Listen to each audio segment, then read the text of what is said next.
آپ کے پاس 40-50 منٹ نہیں ہے، 1 گھنٹہ نہیں ہے. رب العالمین نے جو آپ کو دیا ہے پورے ہفتے کے اندر صرف 40-50 منٹ کا وقفہ آپ سے مانگا اور آپ نہیں دے سکتے. امام منبر پر چڑھ کر کوئی 10 منٹ بعد، کوئی 15 منٹ بعد، کوئی اختتام میں آتا ہے، نماز پڑھ کے نکل جاتا ہے. اگر اللہ کے رسول صلی اللہ علیہ وسلم کی دعا شامل حال نہ ہوتی، ہماری امت میں بھی کوئی خنزیر اور بندر بن جاتا. اللہ کے رسول نے پچھلے جو عذابات ہوئے اس سے پناہ مانگی کہ اے اللہ میری امت کو یکساں ایک ہی عذاب میں قتل نہ کرنا.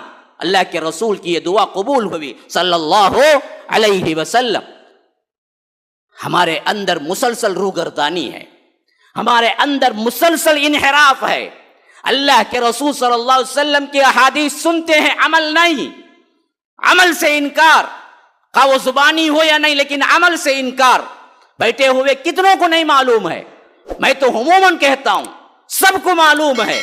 یہاں پر 12:50 کو خطبہ شروع ہوتا ہے اور 12:50 سے پہلے آنا ہے، لیکن آنے والے اپنی ہی خرمستی میں بالکل اپنے لحاظ سے اپنے ٹائم پہ آتے ہیں. علل اعلان کہتے ہیں کہ ہمیں احادیث رسول کا کوئی پاس نہیں. تم کہتے رہو تمہارا کام اپنا ہے کہنا، ہمارا کام کرنا ہے اپنا، جو چاہے ہم کریں. صاف اعلان ہے گویا کہ ہم اللہ اور اس کے رسول کی محبت اور سنتوں کو اپنانے والے نہیں ہیں. یہ کیسی چیز ہے؟ یہ کیسی روگردانی ہے؟ یہ کیسا انحراف ہے؟ جمعہ کے لیے صرف اور صرف جمعہ کے لیے رب العالمین نے خطاب کیا کہ یہ گھڑی دو، لیکن ہم دینے کو تیار نہیں، ہم وقت پہ آنے کو تیار نہیں، جمعہ کا مکمل ثواب لینے کو تیار نہیں. یہی ایک چیز تھی جو اصحاب رسول اللہ صلی اللہ علیہ وسلم بالنیہ نہیں، بلا نیت کے اللہ کے رسول کی ایک بات کو ٹالا. عبداللہ ابن جبیر سے کہا کہ دیکھو یہ درے پہ کھڑے ہو جانا غزوہ احد میں، اور یہاں سے نہ ہلنا، کچھ بھی ہو جائے.